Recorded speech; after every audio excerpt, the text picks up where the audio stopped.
Good morning प्यारे विद्यार्थियों। हमारा जो अध्याय चल रहा है इकोनॉमिक्स का, वो चल रहा है निर्धनता एक चुनौती। निर्धनता एक चुनौती है, उसके बारे में हमने कल अध्ययन किया था कि ग्रामीण दृष्टि से और शहरी क्षेत्र से कि किस प्रकार से जो निर्धनता है वो ग्रामीण क्षेत्रों में पाई जाती है और किस प्रकार से शहरी क्षेत्रों में निर्धनता पाई जाती है। इसके बारे में चर्चा की थी हमने और उसी के बारे में आगे हम चर्चा करेंगे। अब जो निर्धनता अपना अध्याय है उसके अंतर्गत जो आपको पढ़ाया जा रहा है, जो समझाया जा रहा है, वो साथ साथ में आप क्या है कि अच्छी तरीके से लर्न करते रहें और साथ साथ में इसके नोट्स भी बनाते रहें, क्योंकि अपने जो क्वेश्चन आते हैं एसएसटी के अंतर्गत वो कुछ क्वेश्चन है वो पार्ट के बीच से आते हैं और कुछ डायरेक्ट क्वेश्चन आते हैं। तो जैसे जैसे बिंदु आपको समझाए जा रहे हैं, जैसे जैसे बताए जा रहे हैं, ठीक उसी तरीके से आप उसका अध्ययन है वो साथ साथ में करते रहें। आज हम अध्ययन करेंगे इसके आगे अध्याय का। बात आती है कि सामाजिक वैज्ञानिक दृष्टि से निर्धनता किस प्रकार है। सामाजिक वैज्ञानिक दृष्टि से जो भारत में निर्धनता पाई जाती है उसके पीछे कौन से कारक है, कौन से ऐसे तत्व है जिस कारण क्या है कि गरीबी निर्धनता की जो स्थिति है वो बराबर बनी रहती है, उसमें सुधार हो रहा है वो बहुत ही कम गति से हो रहा है, जबकि सुधार है अधिक तेज गति से होनी चाहिए। लेकिन ऐसे कौन से कारण हैं कि जिस कारण ये निर्धनता है लगातार बनी रहती है, कौन से इसके प्रमुख कारण, इसके बारे में चर्चा करेंगे। बात आती है भूमिहीनता। भूमिहीनता का मतलब होता है कि किसी व्यक्ति के पास में जब भूमि नहीं होती और भूमि न होने कारण क्या है कि वो कृषि वगैरह कार्य नहीं कर पाता, अन्य कोई उद्योग धंधे स्थापित नहीं कर पाता, अपना कोई व्यापार नहीं कर पाता। तो ये भी एक कारण है जिस कारण व्यक्ति है कि उसकी निर्धनता की स्थिति है वो बनी रहती है लगातार, उसमें कोई सुधार नहीं होता, क्योंकि दूसरे वो क्षेत्रों में काम करता है, दूसरे खेतों में काम करता है, तो इस कारण क्या उसको आमदनी कम मिलती है। बात आती है बेरोजगारी। बेरोजगारी है वो एक प्रकार से नहीं पाई जाती। कुछ बेरोजगारी है वो शिक्षित लोगों में पाई जाती है और कुछ जो है बेरोजगारी वो तकनीकी कारणों से पाई जाती है। कुछ क्या है कि व्यक्ति को जब आवश्यकता है कार्य करने की, उसके बावजूद भी जब उसको कार्य नहीं मिलता या उसकी इच्छा अनुसार जो उसमें योग्यता है वैसा कार्य नहीं मिलता, तो उस कारण भी क्या है व्यक्ति को रोजगार नहीं मिलता और बेरोजगार हो जाता है। बेरोजगारी है वो कुछ मौसम के आधार पे है और कुछ तकनीक कारणों पे आधारित रहती है। तो ये भी बेरोजगारी भी एक निर्धनता का प्रमुख कारण बताया गया है। बात आती है परिवार का आकार। परिवार का आकार भी निर्धनता में एक महत्वपूर्ण तत्व माना गया है। जिस परिवार में संख्या अधिक होती है सदस्यों की, उस परिवार में क्या है कि आवश्यक वस्तुएं उपलब्ध नहीं हो पाती, परिवार में बच्चों का पालन पोषण सही तरीके से नहीं हो पाता, बच्चों को शिक्षा नहीं मिल पाती। तो एक जो बड़ा कारण है निर्धनता का वो है कारण है कि परिवार का आकार है वो बहुत अधिक बड़ा हो। सदस्य संख्या जितने अधिक होंगे उतना ही क्या है कि उनको सुख सुविधाओं का अभाव है, वो बहुत ज़्यादा उनको नहीं मिलेगा, बहुत कम सुख सुविधाएं उनको प्राप्त होगी या ना के बराबर उनको मिलेगी। बात यह है निरक्षरता की बात कर ली हमने, अब बात करें निरक्षरता। निरक्षरता का मतलब होता है शिक्षा से संबंधित, यानी जितने अधिक अपने परिवार में सदस्य है वो पढ़े लिखे होंगे, जितने अधिक उनको अच्छी शिक्षा प्राप्त होगी उतना ही क्या है कि उस परिवार की स्थिति अच्छी होगी। लेकिन क्या है कि कुछ क्षेत्र हैं जो पिछड़ी हुई जातियां हैं, जनजातियां हैं, वो क्या है कि शिक्षा प्राप्त नहीं कर पाती और शिक्षा प्राप्त नहीं करने के कारण क्या है कि उनमें कौशल है, प्रशिक्षण है व अन्य कुछ प्रमुख तत्वों का अभाव रहता है। तो निरक्षरता है वो भी एक निर्धनता का बहुत बड़ा कारण बताया गया है। बात आती है कुपोषण की। कुपोषण का मतलब होता है कि खाने की जो वस्तुएं हैं, हमें विटामिन्स है वो सही मात्रा में नहीं मिल पाते। तो क्या है कि हमारे शरीर में विटामिन की कमी हो जाती है और विटामिन की कमी होने के कारण क्या है कि हमारा जो शरीर है वो बहुत सारे रोगों से ग्रस्त हो जाता है। तो सही पौष्टिक आहार नहीं मिलने के कारण क्या है कुपोषण की समस्या हो जाती है, वो भी निर्धनता का एक प्रमुख कारण बताया गया है। बात यह खराब स्वास्थ्य सेवाएं। गरीबी की स्थिति के कारण निर्धनता की स्थिति क्या होता है कि परिवार का जो मुखिया होता है वो इतनी अच्छी सुविधाएं उपलब्ध नहीं करवा पाता, बच्चा बीमार पड़ जाता है, वृद्ध कोई बीमार पड़ जाता है, तो उसका इलाज करवाने के बाद उसके पास उचित पैसे नहीं होते, तो इस कारण उनका इलाज नहीं हो पाता और वो बीमारी धीरे धीरे क्या है बढ़ती जाती है और कई बार संक्रमण के कारण क्या है परिवार के अन्य सदस्यों में वो बीमारी है वो फैल जाती है। स्वास्थ्य सेवाएं भी है वो एक निर्धनता का प्रमुख कारण बताया गया है। बात आती है बाल श्रम।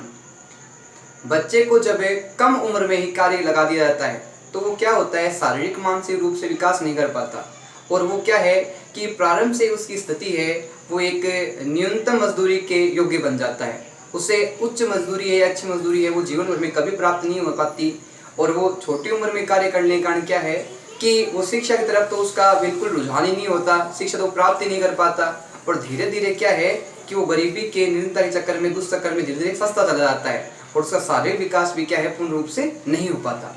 बात आती है असहायता की। समाज में जो बहुत सारी सरकार के द्वारा योजनाएं बनाई जा रही है, कार्यक्रम चलाए जा रहे हैं, उन योजनाओं का जो वास्तविक लाभ है, जिन वर्गों को, जिन जातियों को मिलना चाहिए, उन वर्गों और जातियों को उनका लाभ नहीं मिलता, और उनका लाभ है ऐसे व्यक्तियों को मिल जाता है जिनको आवश्यकता ही नहीं होती। तो जो सहायता करनी चाहिए अन्य समाज के लोगों के द्वारा, वो भी की सहायता की जा रही है, वो पर्याप्त स्तर पे नहीं की जा रही। इस कारण असहायता भी एक प्रमुख रूप से जो निरंतरता का प्रमुख कारण है, वो सामाजिक विज्ञान दृष्टि से बताया गया है। बात करते हैं हम सामाजिक अपवर्जन की। सामाजिक अपवर्जन, कई बार क्या है, समाज में भी कुछ गतिविधियां ऐसी होती है जिनके कारण व्यक्ति अपने आप को दूसरे वर्गों से, दूसरे क्षेत्रों से, दूसरी जातियों से अपने आप को हीन समझने लग जाता है, अपने आप को कमजोर समझने लग जाता है।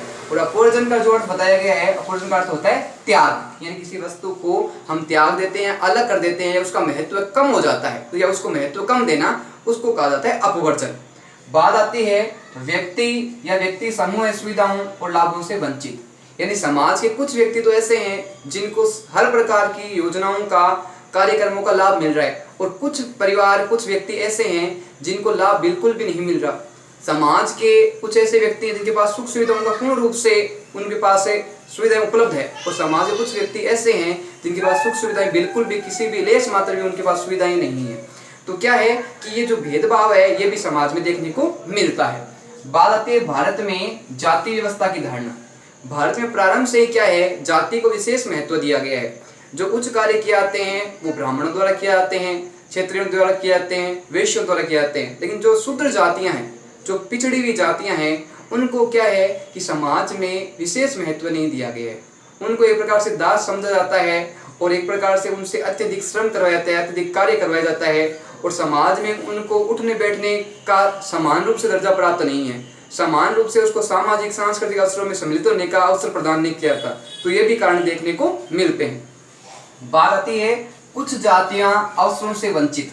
समाज में कुछ जातियां ऐसी है जो संख्या में कम होने के कारण क्या है, पिछड़ी हुई है। दूसरी बात है, उन जातियों को पर्याप्त रूप से क्या है कि सरकार के द्वारा या समाज विशेष के द्वारा उनको पर्याप्त सहयोग नहीं मिल पा रहा, और सहयोग नहीं मिल पाने क्या है कि समाज में जो उनकी स्थिति है वो निम्न से और अधिक निम्न होती जा रही है। जो उनको लाभ मिलना चाहिए, जो उनको सुविधाएं मिलनी चाहिए, वो सुविधाएं उन तक पहुंच नहीं पा रही, और सुविधाएं पहुंच नहीं होने के कारण क्या है कि उनकी स्थिति दिनों दिन क्या होती जा रही है, निम्न होती जा रही है, क्षीण होती जा रही है। बात आती है आय की कमी व सामाजिक असमानता। अब जब व्यक्ति रोजगार करता है, मान लो उसके पास शिक्षा का अभाव है, वो कम पढ़ा लिखा है, लेकिन उसको कोई कार्य करना आता है, लेकिन उस कार्य का सही वेतन उसको नहीं मिलता, सही उसको उसकी सैलरी नहीं मिलती, तो उसकी जो आर्थिक स्थिति है, परिवार की आर्थिक स्थिति, वो धीरे धीरे कमजोर हो जाती है। तो उस वजह समाज में असमानता पाई जाती है। किसी कार्य को लेके बात करें हमें, तो महिलाओं को किसी कार्य का जो वेतन मिलता है, सैलरी मिलती है, वो पुरुष के मुकाबले काफी कम मिलती है, जबकि पुरुष को उसी कार्य के लिए वेतन अधिक मिलता है। तो क्या है कि जो समानता है वो किसी प्रकार से समाज में नहीं पाई जाती, और जो वृद्ध हैं, जो महिलाएं हैं, जो बच्चे हैं, उनका बहुत अधिक शोषण किया जाता है, और असमानता इस रूप में देखने को मिलती है। बात आती है असुरक्षा। समाज में कुछ परिस्थितियां ऐसी भी है जो व्यक्ति के मन में असुरक्षा की भावना उत्पन्न करती है, जैसे अमीर व्यक्ति के द्वारा गरीबों के साथ किया जाने वाला भेदभाव, समाज में जो पाई जाने वाली रीति रिवाज है, संस्कृति है, सभ्यताएं, वो समाज में होने वाली प्राकृतिक आपदाएं, संकट, यानी बहुत सारी अस्पृश्यता संबंधी समस्याएं, तो बहुत सारी समस्याएं हैं जिसके कारण क्या है व्यक्ति एक असुरक्षा यानी अपने आप को सुरक्षित महसूस नहीं करता, हमेशा क्या है असुरक्षित महसूस करता है। तो बात आती है निर्धनता के प्रति असुरक्षा की भावना, यानी गरीबी है, जो गरीबी स्थिति है उसमें क्या है व्यक्ति अपने आप को स्वयं क्या है सुरक्षित महसूस नहीं करता, क्योंकि उसकी स्थिति में सुधार क्या है कि नहीं हो पाता, और वो अपने आप को एक कुंठा या ऐसी सोच का शिकार हो जाता है कि वो ये स्वीकार कर लेता है कि मेरी स्थिति में जीवन में कभी सुधार नहीं हो पाता, और जैसे उसका जीवन चल रहा है, बीत रहा है, वो उसी आधार पे उस जीवन को जीने के लिए मजबूर हो जाता है और जीता रहता है जीवन को। पिछड़ी जातियां, समाज में कुछ जातियां ऐसी भी है जो पिछड़ी हुई है, और पिछड़ी होने का कारण क्या है कि समाज में समान रूप से इनको धारा में लाने के लिए बहुत अधिक प्रयास करना पड़ेगा। अब ये जातियां कौन कौन सी है, प्रमुख रूप से जो अनुसूचित जाति है, अनुसूचित जनजातियां हैं, पिछड़े वर्ग है, अल्पसंख्यक है, तो ये ऐसी जातियां हैं जिनमें क्या है कि शिक्षा, स्वास्थ्य और अन्य जो सुविधाएं हैं उनको पूर्ण रूप से इनको नहीं मिल पाती। इनको आवश्यक वस्तुएं हैं, खाने पीने की वो नहीं मिलती, अच्छा भोजन नहीं मिलता, अच्छे कपड़े पहनने के लिए नहीं मिलते, और बीमार होने पर इनको कुछ इलाज के लिए सुविधाएं भी उपलब्ध नहीं होती। बात आती है शारीरिक रूप से विकलांग। कुछ जो समाज के व्यक्ति हैं, चाहे महिलाएं हो, पुरुष हो, चाहे वृद्ध हो, चाहे बच्चे हो, वो शारीरिक रूप से विकलांग होते हैं। शारीरिक रूप से क्या है, पूर्ण रूप से विकसित नहीं हो पाते। इस कारण क्या है कि वो अपने आप को दूसरे लोगों से हीन समझते हैं, कमजोर समझते हैं। तो ये समस्या भी एक प्रकार से विकलांगता है, वो निर्धनता का प्रमुख कारण बनी हुई है। बात आती है विधवा महिलाएं। अब विधवा महिलाएं क्या है कि वह किसी दूसरे पर निर्भर नहीं रही, और वह स्वयं क्या है कि स्वयं का खर्चा, स्वयं के कार्य करना, स्वयं की उनकी जिम्मेदारी हो जाती है। इस कारण वो अपने आप को असहाय महसूस करती है, कमजोर महसूस करती है। तो इनके लिए भी समय समय पर अगर प्रयास नहीं किए जाए तो इनकी स्थिति भी क्या होती है, समय के साथ और अधिक कमजोर हो जाएगी, क्षीण हो जाएगी। बात करते हैं प्राकृतिक आपदाओं की। व्यक्ति को असुरक्षा रहती है, तो सामाजिक कारण तो है भी, लेकिन कुछ प्राकृतिक कारण भी है। कई बार क्या होता है कि बाढ़ की स्थिति उत्पन्न हो जाती है, कई बार क्या है ओलावृष्टि की स्थिति उत्पन्न हो जाती है, कई बार क्या है वर्षा नहीं होती, कई बार वर्षा की अनियमितता हो जाती है। तो ऐसे बहुत सारे कारण हैं जिस कारण व्यक्ति है अपने आप को हमेशा असुरक्षित महसूस करता है, हमेशा अपने आप को ऐसी स्थिति में पाता है जहां से उसका निकल पाना क्या बहुत मुश्किल और कठिन हो जाता है। तो प्राकृतिक आपदा इसमें एक प्रमुख कारण निभाती है। बात आती है नौकरियों की उपलब्धता में कमी। वर्तमान समय में क्या है कि देश की जनसंख्या अधिक बढ़ रही है, और जनसंख्या बढ़ने के कारण क्या है कि व्यक्ति को पर्याप्त रूप से रोजगार नहीं मिलता। अब कुछ रोजगार कुछ व्यक्तियों को मिल जाता है तो वो पूरे साल भर उनको रोजगार नहीं मिलता। उनको 2 महीने रोजगार मिल जाता है, फिर 1 महीने रोजगार नहीं मिलता। जो कृषक हैं वो जब तक वर्षा वगैरह होती है, कृषि कार्य करते हैं, तब तक तो वो क्या है कि कार्य कर रहे होते हैं, उसके बाद उनके पास कोई कार्य नहीं हो पाता। तो कारण क्या है कि कार्य नहीं होने के कारण भी क्या होता है कि नौकरी वो उनके दूसरे कार्यों में करना चाहते हैं, लेकिन कार्य जो उपलब्ध नहीं हो पाते। जब काम तो मान लो एक है और करने वाले 10 व्यक्ति, तो काम तो एक व्यक्ति को ही मिलेगा, जबकि 9 लोग जो अन्य हैं वो क्या हो जाएंगे, बेरोजगार हो जाएंगे, उनके पास कोई नौकरी नहीं रहेगी। तो सरकार द्वारा कुछ ऐसे प्रशिक्षण कौशल व्यक्ति को उपलब्ध करवाए जाएं कि व्यक्ति क्या है स्वयं का रोजगार कर सके और कम से कम अपनी मूलभूत आवश्यकताओं की पूर्ति कर सके। बात आती है निर्धनता रेखा। निर्धनता रेखा का जो उपयोग है वो ध्यान रखना प्रमुख रूप से आय अथवा उपयोग स्तरों पर आधारित है, यानी व्यक्ति के जो न्यूनतम जीवन स्तर है उसमें कितनी आय उसके पास कम से कम होनी चाहिए, और दूसरी बात है कि किन प्रकार की वस्तुओं का उपयोग करता है, उसी के आधार पर क्या है कि वस्तुओं के उपयोग के आधार पर और आय के आधार पर व्यक्ति के सुविधाओं का, वस्तुओं का स्तर निर्धारित किया गया है। उसे निर्धन रेखा के नाम से प्रमुख रूप से जाना जाता है। बात आती है मूल आवश्यक वस्तुओं की पूर्ति नहीं। जब क्या है निर्धनता ऐसी स्थिति को कहा जा सकता है जब व्यक्ति अपनी न्यूनतम आवश्यकताएं हैं। अब न्यूनतम आवश्यकताएं कौन सी होती है कि जब व्यक्ति अपनी रोटी, कपड़ा, मकान की जब सुविधाएं प्राप्त नहीं हो पाती, साथ में उसके साथ शिक्षा और स्वास्थ्य को प्रमुख रूप से महत्व दिया जाता है। जब ये सुविधाएं वो पूर्ण रूप से प्राप्त नहीं कर पाता, इन सुविधाओं से वंचित रहता है, तो उसको भी क्या है निर्धनता रेखा में माना जाता है। बात आती है विभिन्न देशों व कालों में अलग अलग। जो निर्धनता रेखा है वो समय के साथ निर्धारित है, वो अलग अलग रहती है। अब मैंने स्वतंत्रता के समय की बात की जाए तो उस समय व्यक्ति की आवश्यकताएं कम थी, महंगाई थी वो कम थी, लोगों को कम वस्तुओं में क्या है कि रहने की और जीवन जीने की आदत थी, जिस कारण क्या महंगाई क्या है कि कम थी। लेकिन वर्तमान समय क्या है कि लोगों की जो सुख सुविधाएं वो बढ़ती जा रही है, महंगाई बढ़ती जा रही है, जबकि क्या है कि उनका जो आय का स्तर है वो धीरे धीरे क्या है कम हो रहा है, जिसके कारण क्या असमानता पाई जाती है। बात आती है उदाहरण ऐसे कौन कौन से निर्धन रेखा को हम स्पष्ट कर सकते हैं कि निर्धनता रेखा प्रमुख रूप से किन किन देशों में किस आधार पर मापी जाती है। तो कुछ देश तो ऐसे हैं जहां बहुत अधिक जो विलासिता की वस्तुएं हैं वो जिनके पास होती है उन्हें तो क्या है कि अमीर कहा जाता है, और जो वस्तुएं उनके पास नहीं हो पाती तो उन्हें गरीब कहा जाता है। जबकि भारत में क्या है कि जो स्तर है निर्धनता रेखा का वो अलग निर्धारित है, इसके बारे में चर्चा करेंगे। बात आती है अमेरिका में जिसके पास कार नहीं वो निर्धन है।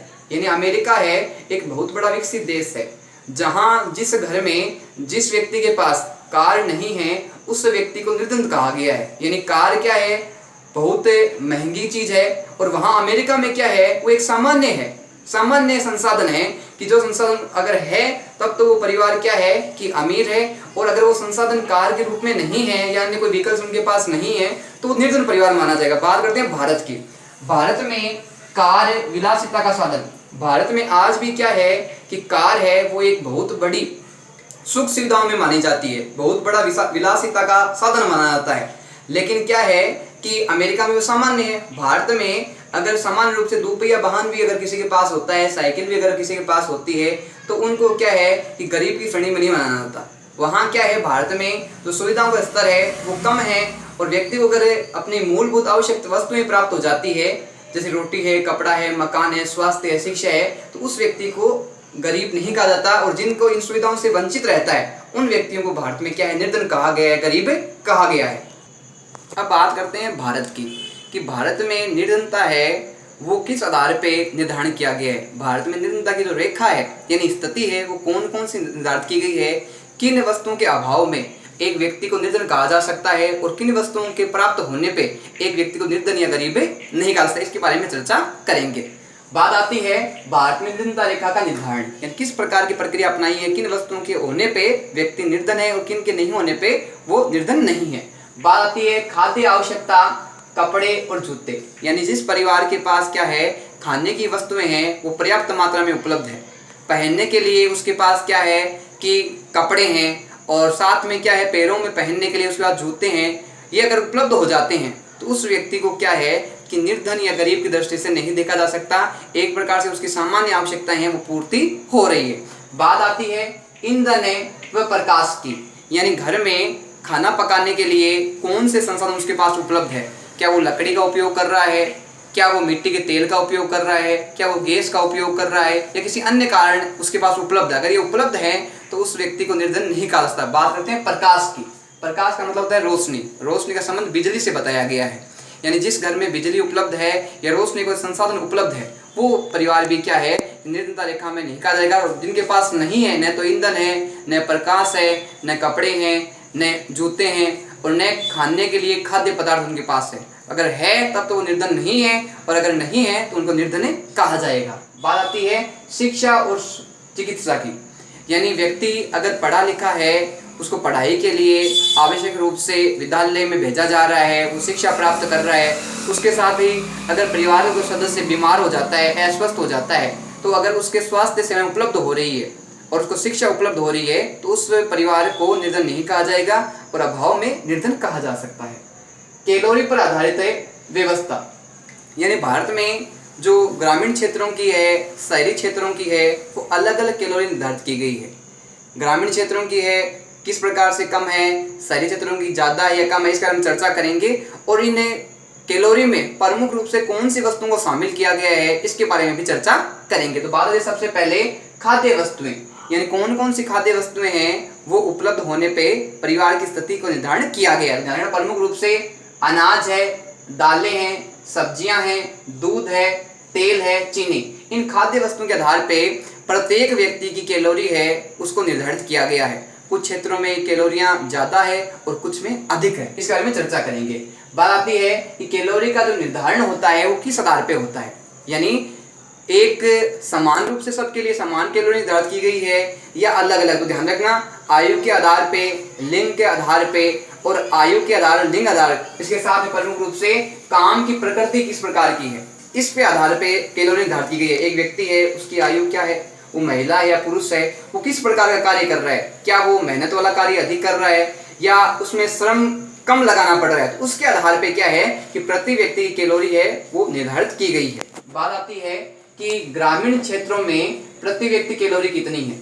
ग्रामीण क्षेत्रों में जो कैलोरी निर्धारित की गई है प्रति व्यक्ति की, वो 2400 कैलोरी निर्धारित की गई है। कितनी निर्धारित की गई है? 2400 कैलोरी।